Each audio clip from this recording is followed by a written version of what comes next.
So if you love tiny homes like I do, we just completed a tour of about 30 different tiny homes from North Carolina to Arizona to Costa Rica to Texas, looking for different ones that we could build. These are going to be tiny slash small homes. The definition of a tiny home is under 400 square feet or over is not a tiny home, but not to get technical, we're looking to build really small houses. And some of the biggest problems with this is where do you put them after you buy them? Because if for a lot of people they're thinking, oh, I can buy or build a tiny home for 30, 40, 50, 60 grand, but then they realize, okay, where am I going to put it? I have to go out and buy a $50,000 lot or a $100,000 lot. In addition to that, $200,000 lot. In a lot of metro areas, the price of land is such that it defeats the purpose for a lot of people to get into a reasonably priced house. And so that's kind of the solution that we're trying to solve. And we just got approved. Well, we've got a verbal approval from the city to go in and build 29 of these little tiny homes, or have other people come in and build these little tiny homes in our community, our tiny home community. And we're pretty excited about it. So that's why we did this tour.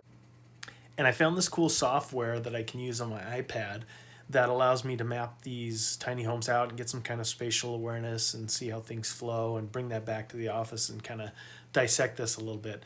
All right, check out this tiny house. So I watch a lot of YouTubes on tiny homes. I love seeing all the different styles and the different options that you can do. There's a couple different YouTubers that I like to follow. Kirsten Dirksen is one with Fair Companies. She does a lot of great videos on different tiny homes, touring them with the families. And if you're into tiny homes, go check hers out. See if that might be something you might want to follow. Also, Rob from Robuilt. I like his stuff. He's showing like Airbnb his tiny home and what kind of returns he's getting. Really neat stuff. So go check him out. And he talked about in one of his videos, I'll put the link down below, about the process of building a tiny home and the permit process that you have to go through. You have to do all these steps. You got to get a site plan. You got to do all these things. And everything that he said was true pretty much all around the country. California's going to be a little more strict than other places, but no matter where you're at, you're still going to have to go through this process unless these are homes that are built on frame, and then it falls under the technical definition of an RV, which is the ANSI code. But if these are built on foundations, there is that permitting process you have to go through.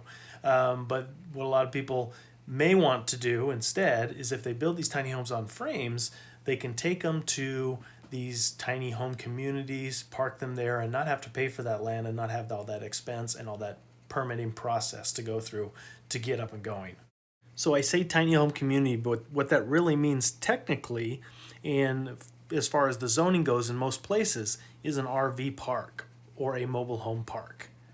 So I was talking to my brother-in-law, and he was telling me that millennials want something different than their parents had. They watched their parents go through the last crash with all this debt, and that's not something that they want for themselves. They want to be more minimalistic, have a simpler lifestyle. And obviously these are generalities, but they don't want to spend and be that much in debt. And so these tiny homes are really attractive to millennials.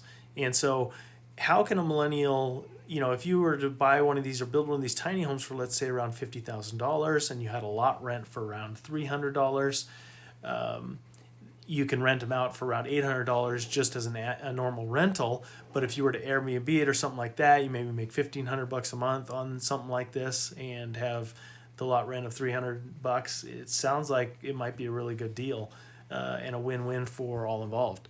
Now, there's usually a lot rent associated with that, and not every mobile home park can accept RVs. So it has to be designated as a RV park or a RV / mobile home park. Sometimes they can accept both. But that's what we've got down, and we've got verbally approved by the city to go in and build 29 of these as stick builts instead of on the frames. We can do a mix of both. So we're really excited about that prospect and allowing people to come in, either build their own or to just bring in ones that they already have. And I know we're not unique in this aspect. There's a lot of, of these more dilapidated RV parks across the country that I think are ripe for the picking. For somebody to come in, redevelop them as a tiny home, make it really a nice place to be rather than a junky RV park, really reclassify it as something that people are going to want to be at, something aesthetic, something with a bunch of, cute little unique tiny homes that kind of add to each other, even though they may not be the same. They're going to add to each other's aesthetic appeal and kind of create that atmosphere that you would be looking for to kind of transform that, you know, nasty old RV park into a something a little more desirable and something more profitable, honestly. You know, I did. I do like this. Yeah, I did it in the Caribbean Crush, like you said. So the hell up with the Caribbean Crush. And when you saw What do you mean that by Caribbean Crush? What's that? The color? Crush, the color, exterior. Oh, the exterior. Okay. Looking color, exterior. First one I showed you said you couldn't go in to look because it was. Check out this one. Porch swing. Love it. All right, let me give you a quick tour of the house here. We got a kitchen right here.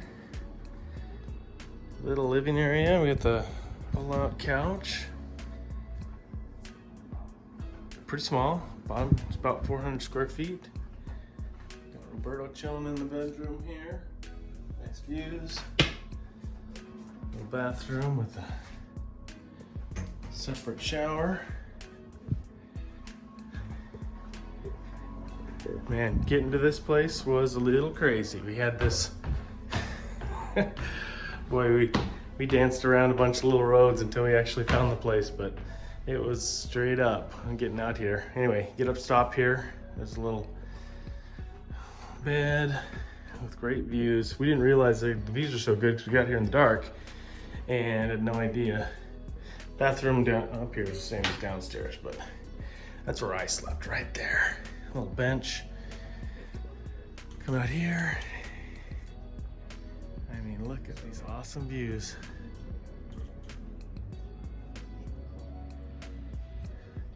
Yeah, this road goes zigzags down there. We had to use our four-wheel drive in order to get this thing going. Anyway, it was really, really neat. Really neat place to stay. We're not excited about this. Let me show you. Let's see here. Got mold behind the windows, which was not awesome. And mold in the shower. So that was less awesome. And we got four guys staying here. But boy, just chilling out here in the morning as the sun was coming up was awesome. So a lot of these tiny homes, even though they're very unique, a lot of them look the same, very similar on the outside. And having some architectural details like this are really nice. But when it comes to the project that we're working on with these 29 tiny homes, we don't have the restrictions that a lot of these have. You know, when you're traveling, these are built to go down the freeway or go down the road and be traveling behind a truck. And so when we're building these from the ground up, we don't have these restrictions. So we can get outside the box a little bit, I guess, so it doesn't look like a box. Like a lot of these look like a box from the outside, which is fine, and they serve their purpose, but we just don't have that restriction. So I'm excited to see what kind of unique designs we can take, implementing a lot of the things that we see on the inside. And you'll notice like the loft up there, they keep that under 48 inches. And what that does, that allows this to be a quote unquote non-living space in the storage area, even though they're using it like living space. If you keep it under that 48 inches per code, that's not a usable, livable room. And so you're able to have that space in there and still keep it under that 400 square feet and keep it as a tiny home. So I just took a bunch of pictures of the details that I saw in a lot of these tiny homes that I may want to implement, or, you know, things that they did that made the building of these, I'm sure, more economical. Some ways that they make things look really nice for very reasonably priced. So I'd love to hear from everybody. Do you like tiny homes? Do you not like tiny homes? If you are planning on building or buying a tiny home, where are you going to put it? Are you having the same concerns and same trouble finding a place to put it as I've seen a lot of people have?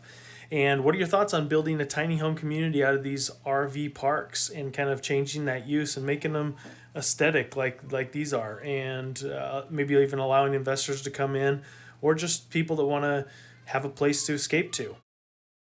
We were originally going to just buy a bunch of mobile homes and just bring in new mobile homes into the park, but we found out that there's a huge shortage or I guess lack of supply for manufacturers right now, they cannot crank these out fast enough. There's so many people trying to buy manufactured homes, and this is all across the country, that there's waiting lists like 6 months, maybe even a year, depending on where you're at, in order to get a manufactured home. And so we're just thinking, we've already got crews that are out there building, rehabbing these houses for us, getting these rentals ready to go.